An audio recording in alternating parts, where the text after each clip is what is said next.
Hi friends, welcome to Sabina சமையல். இன்றைக்கி மீதமான சப்பாத்தியை வச்சு இன்றைக்கி ஈஸியான ஒரு வழியில் ஒரு பிரேக்ஃபாஸ்ட் ரெசிபி தாங்க பார்க்க போகிறோம். நைட் நான் செஞ்ச சப்பாத்தி ஒரு 3-4 சப்பாத்தி எனக்கு மீதமாயிருச்சு. அந்த சப்பாத்தி வச்சு இன்றைக்கி ஒரு ரெசிபி பண்ணலாங்க.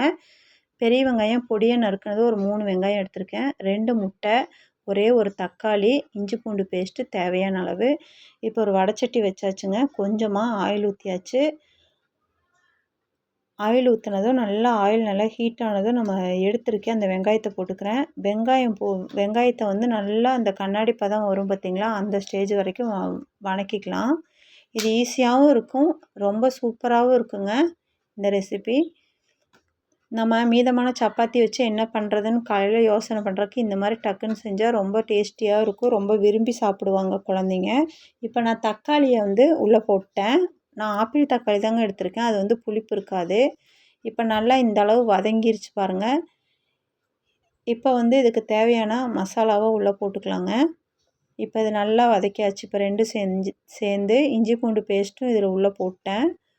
நான் எடுத்திருக்க 4 சப்பாத்தி கலவை இஞ்சி பூண்டு பேஸ்ட்டு போட்டிருக்கேங்க. இப்போ இது நல்லா வதக்கி விட்டுக்கலாம். இப்போ வந்து நம்ம வீட்டில் இருக்கிற மட்டன் மசாலாவோ சிக்கன் மசாலாவோ எதாக இருந்தாலும் ஓகேங்க, அதை வந்து இதோட கொஞ்சம் சேர்த்து கலந்துக்கோங்க.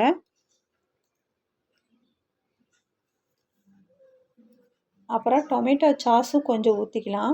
இப்போ நான் டொமேட்டோ சாஸ் வந்து கொஞ்சமாக ஊற்றிருக்கேன், இன்னும் தேவைப்பட்டுச்சுன்னா லாஸ்ட்டில் ஊற்றிக்கலாம். இப்போ 2 முட்டையை உடச்சி ஊற்றியாச்சு.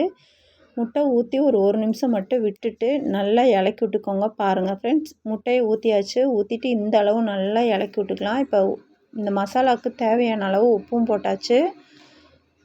போட்டுட்டு இப்போ நல்லா கலந்து விட்டுக்கலாம். நான் சாஸ் வந்து கொஞ்சமாக தான் இதில் சேர்த்திருக்கேன். உங்களுக்கு இது தேவைன்னா அதுக்கு தகுந்த மாதிரி நீங்கள் எக்ஸ்ட்ரா வேணுன்னா சேர்த்திக்கோங்க, ரொம்ப சூப்பராக இருக்குங்க. இப்போ சாஸ் ஊற்றிட்டு இப்போ நல்லா மிக்ஸ் பண்ணி விட்டுக்கலாம். பாருங்கள் ஃப்ரெண்ட்ஸ், இப்போ நம்ம பிச்சு போட்டிருக்க நம்ம அந்த சப்பாத்தியை உள்ளே சேர்த்தியாச்சு. சேர்த்திட்டு இப்போ நல்லா மிக்ஸ் பண்ணி விட்டாச்சு. விட்டு நல்லா இலக்கி விட்டுட்டு அவ்வளோதாங்க, நம்மளுக்கு சூப்பராக முட்டை சப்பாத்தி சூப்பராக ரெடி ஆயிடுச்சு. தேவையான அளவு மல்லித்தலை போட்டு இது இறக்கிக்கலாம். இன்னொரு முட்டையை வச்சு ஒரு பிரேக்ஃபாஸ்ட் பார்த்துக்கலாங்க. நான் வந்து ஒரு 2 டீஸ்பூன் கோதுமை மாவு எடுத்திருக்கேன்.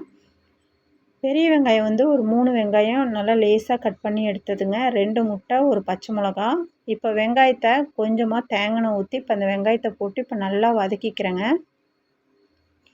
ரொம்ப நேரம் வதக்க வேண்டியதில்லை, ஓரளவுக்கு வதக்கி இப்போ ஒரு அகலமான பாத்திரத்தில் போட்டாச்சு. இப்போ 2 முட்டை நான் அதில் உடச்சி ஊற்றிக்கிறேன். தேவையான அளவு கொஞ்சமாக கரம் மசாலா, கொஞ்சம் உப்பு, கொஞ்சம் பெப்பர் பொடி, இது எல்லாமே சேர்த்து நல்லா அடிச்சு விட்டுக்கணும். கொஞ்சமாக மல்லி இலை போட்டாச்சு. 2-3 டீஸ்பூன் நான் கோதுமை மாவு எடுத்திருக்கேன், அதையும் உள்ளே சேர்த்துக்கலாம். இந்த பிரேக்ஃபாஸ்ட்டு ரொம்ப டேஸ்ட்டாகவும் இருக்கும், ரொம்ப குழந்தைங்களுக்கு ஹெல்த்தியாகவும் இருக்குங்க. காலையில் இந்த மாதிரி நீங்கள் செஞ்சு கொடுத்தீங்கன்னா. இப்போ வந்து அதை ஒரு பேனில் கொஞ்சமாக எண்ணெய் தடவி வச்ச பேனில் இந்த கலவையை உள்ளே ஊற்றியாச்சு. ஊற்றிட்டு நல்லா மூடி வச்சு லோ ஃப்ளேமில் வச்சு வேக வச்சு எடுத்துக்கோங்க. அவ்வளோதாங்க, அருமையான நம்மளுக்கு முட்டை சப்பாத்தி ரெடி ஆயிடுச்சு. இந்த பக்கம் கோதுமை வச்சு முட்டையும் ஒரு பிரேக்ஃபாஸ்ட்டும் ரெடி ஆயிடுச்சு. நீங்களும் உங்கள் வீட்டில் இதே மாதிரி குழந்தைங்களுக்கு செஞ்சு கொடுங்க, ரொம்ப ஹெல்த்தியான பிரேக்ஃபாஸ்ட்டாக இருக்கும். நம்ம மீதமான சப்பாத்தி வச்சு அருமையான ஒரு ரெசிபி ரெடி பண்ணியாச்சு. அவ்வளோதாங்க இந்த வீடியோ உங்களுக்கு பிடிச்சா லைக், ஷேர், சப்ஸ்கிரைப். அடுத்த